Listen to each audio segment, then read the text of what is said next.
Mas se os números ainda não são suficientes para que muitos tomem consciência de que o risco está longe de terminar, os relatos de profissionais que enfrentam a doença no cotidiano não deixam dúvidas. Exaustos, preocupados, desafiados a cada dia e com a sensação de que o vírus se aproveita da baixa guarda de boa parte da população, eles testemunham o ambiente de saúde que trabalham desde o início da pandemia.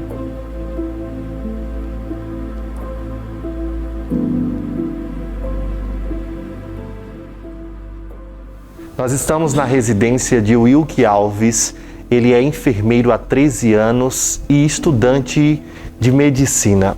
Como enfermeiro, você já trabalha há mais de 13 anos, mas atuando agora na linha de frente, como foi? E como está sendo? Como foi? Eu acho que foi, para todos nós, foi uma mistura de sensações. Foi medo, a angústia do desconhecido mesmo, que a gente não tinha muita noção do que iria enfrentar. Apesar de fazer tanto tempo no município, faz 23 anos que eu sou funcionário do município, eu já participei de outras pandemias, de outras formas aqui em São Bento, que aconteceu de vários surtos, mas esse era o mais desconhecido de todos, então a gente também teve o mesmo medo. Eu acho que a sensação maior foi essa, de medo. Diante de toda a dificuldade que é enfrentada na profissão, quando você vê alguém em aglomeração ou até mesmo sem fazer uso de máscara, o que é que você imagina? O que passa pela cabeça?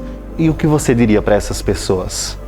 Eu acho que a sensação que a gente tem, às vezes, é de impotência. Eu acho que a gente fica nesse sentido. Eu acredito que não é desconhecimento, porque se a gente está em uma pandemia, o mundo todo fala nisso. Então, você não é uma coisa que está mais desconhecida. A pessoa tem informação suficiente, tem meios para que possam ser utilizados e não utiliza. Eu vi uma frase essa semana que uma moça falou que era: nas festas existe sempre vaga. E hoje a gente está vendo que nas UTIs não tem muita vaga. Então isso é uma coisa que a gente ouve todo santo dia, a gente vê o tempo todo. Mas eu acredito que as pessoas ainda não levaram a sério o que está acontecendo em alguns casos.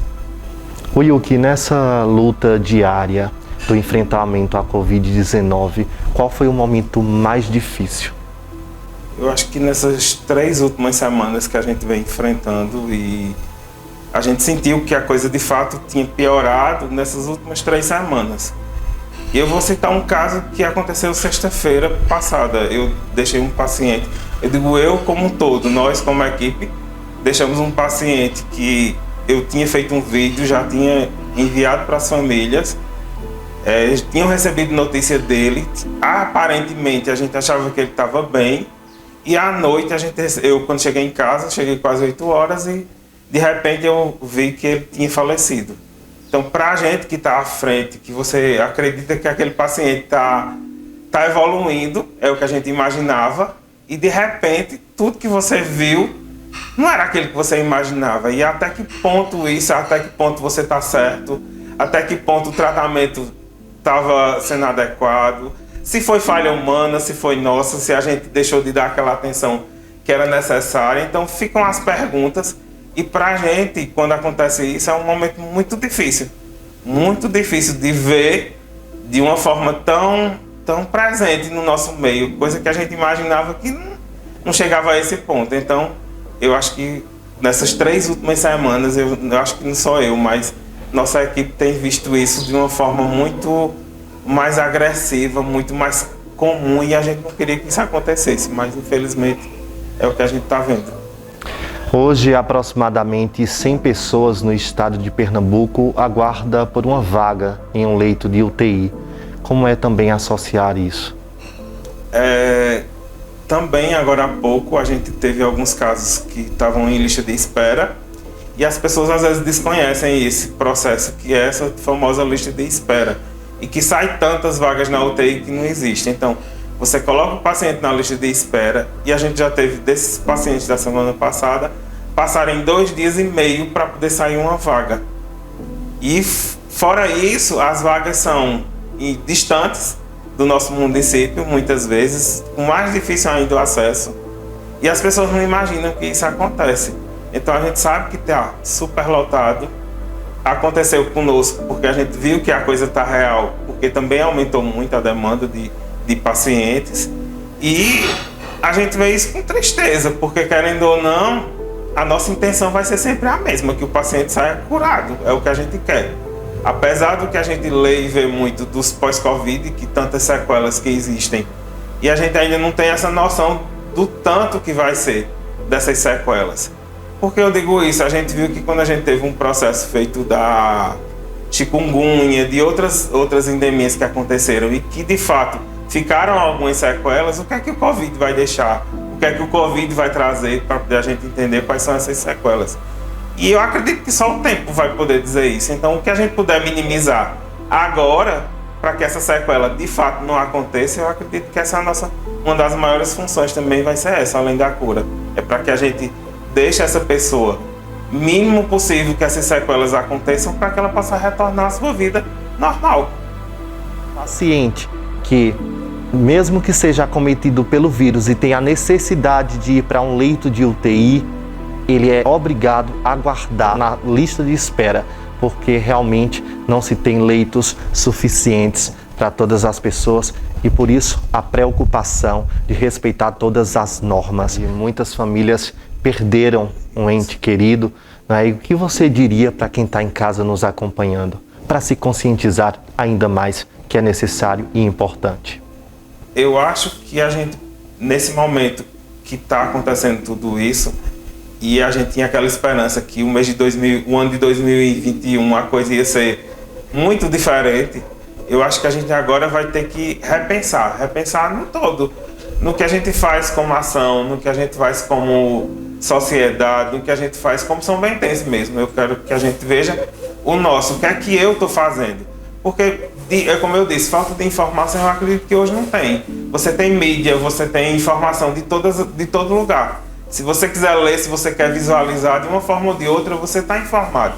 Porém, a parte, cada um é quem tem que fazer a sua.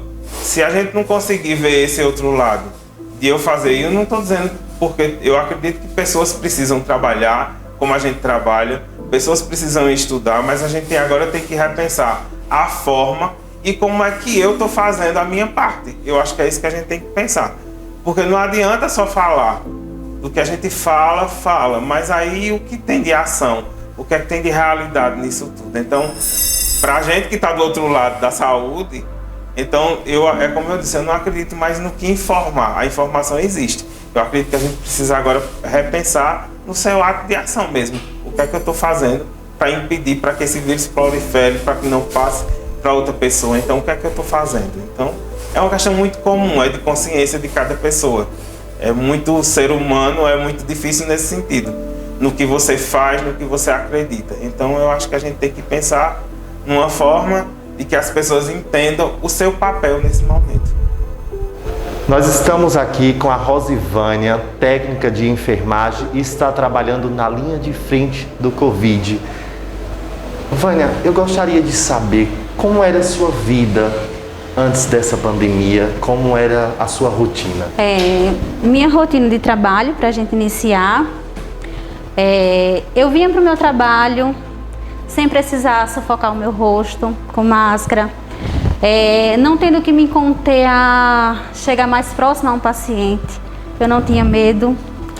E hoje a gente vive com esses EPIs que não é fácil para a gente trabalhar com eles. De certo modo, a gente quer cuidar do paciente, mas a gente tem aquele receio, mas ao mesmo tempo quer ir cuidar dele. Ficou tudo muito diferente. Ficou uma coisa muito estranha para a gente que é da enfermagem. Que a enfermagem a gente trabalha com amor, né? E a gente tem que se sustentar. E na minha vida familiar nem se fala. Tenho pais idosos e no início da pandemia fiquei 6 meses sem ver meus pais. Fiquei fazendo videochamada, né? Ficamos presos em casa, de casa para o trabalho, do trabalho para casa, porque não iria colocar os meus pais idosos em risco. No início, quando me chamaram para trabalhar na linha de frente, tive um pouco de dificuldade em casa com a minha família. Meu esposo tem uma cardiopatia, tem problema de pulmão E alguém da minha família me disse: você vai preferir o seu trabalho à sua família? Se você trazer o vírus, se você trouxer o vírus para sua casa. Foi bem chocante para mim, porque eu pensei: meu Deus, eu desisto pela minha família ou eu continuo pelo povo que está sofrendo? E aí Deus tocou no meu coração e eu disse: eu vou. Porque se muitos pensarem assim, eu não vou, quem vai cuidar? E se eu estiver lá? Se alguém pensar assim, quem vai cuidar de mim ou até mesmo da minha família? Mas foi bem difícil. Foi bem difícil. O apoio da família que não foi muito no início e tudo muito novo, né? O medo, né? Te confesso que o medo, ele tomou conta de mim no início. Foi tudo muito rápido, não tivemos tempo para ter treinamentos, tivemos poucos treinamentos. Ou a gente ia, ou a gente deixava pacientes à mercê. Primeiro caso suspeito de Covid-19 no município de São Bento do Una passou pelas mãos da técnica em enfermagem Rosivânia Bezerra. E ela conta pra gente como foi viver essa experiência. Primeiro paciente, caso suspeito, chegou a falecer. Te confesso que nesse plantão eu pensei em desistir. Cheguei em casa e disse à minha família: eu não vou conseguir trabalhar dessa forma. Eu não vou conseguir ver tanto paciente indo embora, como a gente vê nos jornais. Mas aí Deus me deu força e eu continuei. Mas te confesso que a minha rotina mudou 100%. Não foi fácil. Você olhar e você ver sua família dizer assim: você prefere? Depois eu tinha que ir. E a gente viu muito paciente morrer. Foi bem difícil. Não via meus pais. Minha mãe ligava: minha filha, venha me ver pelo menos da porta. Você passa na porta, buzina e eu lhe vejo. E assim eu fazia. Eu ia lá, passava na porta, ela dava tchau pra mim durante 6 meses. Depois desses 6 meses, a gente viu que deu uma acalmadazinha. E aí eu fui. A emoção falou mais alto que a razão. E eu fui algumas vezes na casa dos meus pais. E aí, nesse final de ano, começou tudo novamente, né? E essa segunda onda eu tô percebendo que tá maior. Faz 16 anos que eu trabalho aqui. E trabalhei desde o primeiro plantão do caso suspeito aqui no hospital. Eu estava de plantão. No hospital campanha, quando abriu, que teve o problema com os idosos, que eles foram acometidos, eu fui para lá. Foi bem difícil. Eu pensei: meu Deus, que tragédia. Esses idosos irão todos morrer. E aí fomos chamados para ir trabalhar. Algumas pessoas foram na madrugada para dar suporte. E não foi fácil. Emocionalmente não foi fácil. Confesso que é Deus que tem me sustentado todo esse tempo. Já é fácil você ver paciente procurar e não conseguir. Você ofertar o oxigênio no máximo, e mesmo assim você vê que o paciente ele está sufocado e você não tem o que fazer. É bem difícil. Perguntamos aos profissionais qual o seu sentimento ao verem as pessoas aglomerando sem necessidade. Meu Deus, eu só fico pensando, se essas pessoas tivessem 1 minuto dentro de um isolamento de um hospital de Covid com pacientes graves, eles pensariam 2 vezes antes de aglomerar. Pensariam nos seus pais. Pensariam nas pessoas da sua família que são de risco. Eu queria que essas pessoas que aglomeram, que vão para festas, que saem na rua sem máscara, que tem família em casa, que é idosa, eu queria que eles passassem apenas 1 minuto com um paciente sofrendo, procurando ar e não encontrando. Tivesse a oportunidade de ficar junto conosco alguns minutinhos, vendo o sofrimento, eu tenho certeza que eles desistiriam. Eles poupariam a vida dos seus familiares que estão em casa e até mesmo deles. E se eu pudesse hoje dar um recado para as pessoas que estão sem noção, que por favor permaneçam em casa. Permaneçam em casa, poupem a vida dos seus familiares. Eu vi acontecer aqui no início da pandemia um jovem ele não teve cuidado. E ele saiu e ele contraiu o vírus. Passou para sua mãe, que tinha problemas, era idosa. Vi os dois internados na mesma enfermaria. A mãezinha dele não resistiu e se foi. Ele está aí, mas ela se foi. Então, o jovem, a pessoa que não tem uma doença,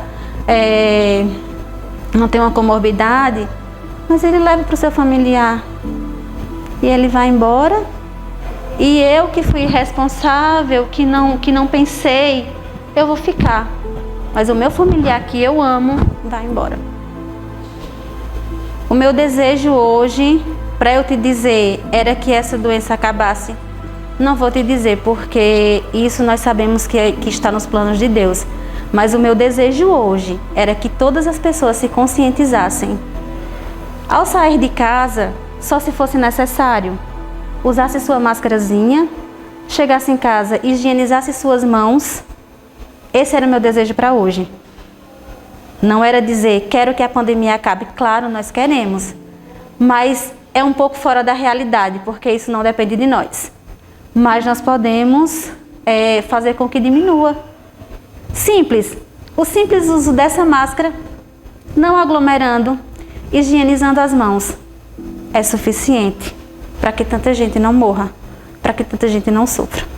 Esse seria o meu desejo para hoje.